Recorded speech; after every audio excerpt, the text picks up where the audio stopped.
Hello everyone. Welcome to my YouTube channel. It's your girl Joy, aka the Lord's favorite child, and it's so good to have you guys back here again. So, like I always say, straight to the point. Let's not waste so much time. So today we're going to be talking about pausing and letting God.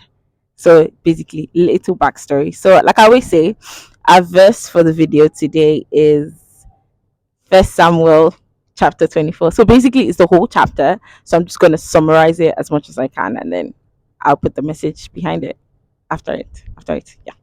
So yeah. So basically, this chapter talks about So Saul had just like finished with the whole Philistines and all, and then somebody informed him that they had seen David, and Saul had been like looking for David. So somebody informed him, and Saul took 3,000 men just to find David. At first, when I read this part, I was just like 3,000 man. Sorry, man, men, one man. I was just like, okay, no problem. I continued reading. So as he went on, he went to the sheep pen. He found a cave. He decided to go. I'm summarizing. Remember, you should read for yourself. He went to the cave to relieve himself, as it says in the Bible. So when Saul went there, funny how David was in that cave. So he and his guys were like at the far back corner of this cave, meaning they saw Saul. So basically, Saul didn't go with any guards. I mean, he went to use the toilets. Let's be guided. I don't think you want your guards to like follow you to do that. So he went by himself, and then we have like Saul's David's guys coming to tell David, like, oh my God, that David, God has handed your enemy into your hand. It's time for you to, do what the Lord has called you to do. It's time for you to end this guy and let's end this whole running helter skelter. And David goes, okay, no problem. My guy said it's the Lord's doing, so let me go there. So David goes and he cuts the hem of Saul's skirt. And when he does that, you can see right after he feels very bad. Like, why is he doing this? Was he doing that? The Lord obviously won't want this. I mean, like, Saul was his Lord, Saul was his master. This is somebody he has worked with for a very long time. And he's like, no, you know what? The Lord won't want me to kill his anointed. Let me let go. Let me leave it. Let me just, forgive and forget and let's all go. He went as far as telling his men to like whatever it is they do, they should attack. So let's all go. Now let's keep running. Immediately Saul left the cave. David followed him right out. David went prostrated, like literally put his life on the line just to tell Saul, like, yo, bro, I'm not here to attack you. I'm not here to do anything to you. I don't know who you heard it from that I'm after your life or that I want to dethrone you or I'm here to like harm you or kill you. That's not my intention. And I'm here basically laying down my life, putting it plain and clean. Whatever it is you want to do to me now, do it. But it's God that is going to judge us. I shall know that God gave me to you in the cave. He gave out the skirt as like proof, like, bro, I would have killed you since, but like I did not kill you because of you're the Lord's guy. And then we have Saul crying and saying that okay, that he's sorry, blah blah blah blah blah. Long story cut short, Saul told him the only thing he wanted was David should not kill his descendants when obviously David was going to be king. Now to the lesson of today's story. So when I read this chapter, remember what I have in summarized version, you should read it yourself. First Samuel 24, chapter 24. Yeah. So when I read this, my brain was just like, well, more like the Lord was like, what stood out to me in this verse, in this whole chapter? What was one thing I picked? And I was like, David was actually like one thing I picked because Saul said something. He said, how can a man see his enemy like on the platter of gold and you're not going to like do anything? You will not do one thing to harm him. Because like literally, let's analyze this thing for real, for real. This is somebody that's been chasing Paul. The adrenaline that chasing David, sorry. The adrenaline rush would have been so crazy. Like you're literally seeing the person that wants to kill you.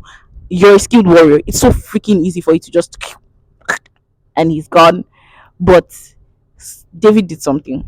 He cut the skirt. It takes a lot of stealth for you to be able to do that. He cut the skirt. He could have easily, like I said, killed Saul, but he did not. He decided to do what? Pause and rethink it. This man that I want to kill, will God be happy if I kill this man? Like in that situation, let's just think about it. You yourself put in like a situation of, let's even put our day to day now that there's 10 million on a platter of gold with this dollar rising high. Somebody's like, oh, okay, so I just need you to do this for me. And when we're done, you're going to get this, get that. That's all you need to do. Let's be realistic. It's 10 million in this economy. Let's be realistic. But David, I mean, sorry.